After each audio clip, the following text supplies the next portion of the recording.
தலைமைச் செயலகத்தில் முதலமைச்சர் நாற்காலியில் அமர்ந்தார் முதலமைச்சர் விஜய். கூடுதல் விவரங்களை செய்தியாளர் ராஜகுமரன் வழங்க கேட்கலாம். ராஜகுமரன், விவரங்களை சொல்லுங்க. முதலமைச்சர் விஜய் தற்பொழுது சென்னை தலைமைச் செயலகத்திற்கு வருகை தந்திருக்கின்றார்.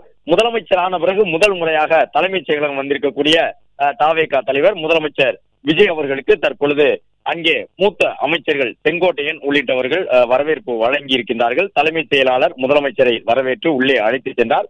முதலமைச்சர் தன்னுடைய இருக்கையிலே அமர்ந்திருக்கின்றார். அவரிடம் கோப்புகளை அரசினுடைய உயர் அதிகாரிகள் ஒப்படைக்கக்கூடிய அந்த மரபு இன்னும் சற்று நேரத்தில் தொடங்க இருக்கின்றது.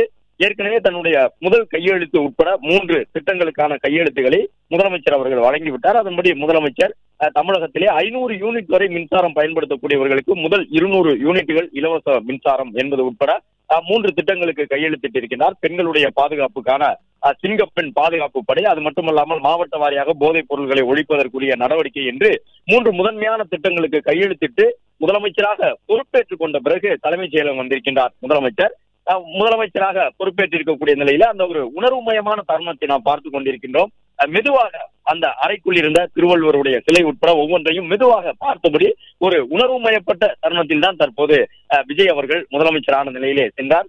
புன்னகைத்து விட்டு நீண்ட நேரம் அங்கு நின்றவர்களுக்கெல்லாம் வணக்கம் கூறிவிட்டு மெதுவாக அந்த இருக்கையிலே அவர் அமர்ந்தார்.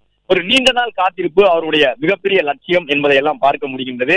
தலைமைச் செயலாளர் உள்ளிட்டவர்கள் அடுத்தடுத்து வருகிறது மலர் பூத்து வழங்கி தங்களுடைய வரவேற்பினை வாழ்த்துக்களை முதலமைச்சருக்கு தெரிவித்து முதலமைச்சரிடமிருந்து வாழ்த்து பெற்று சென்றார்கள் என்பதையும் பார்த்தோம்.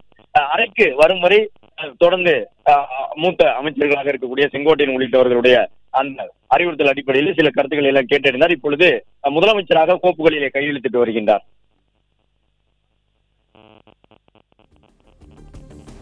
பிளே ஸ்டோர் மற்றும் ஆப் ஸ்டோரில் இருந்து பாலிமர் செயலியை QR கோடு மூலம் பதிவிறக்கம் செய்யுங்கள். செய்திகளை உடனுக்குடன் பெறுங்கள்.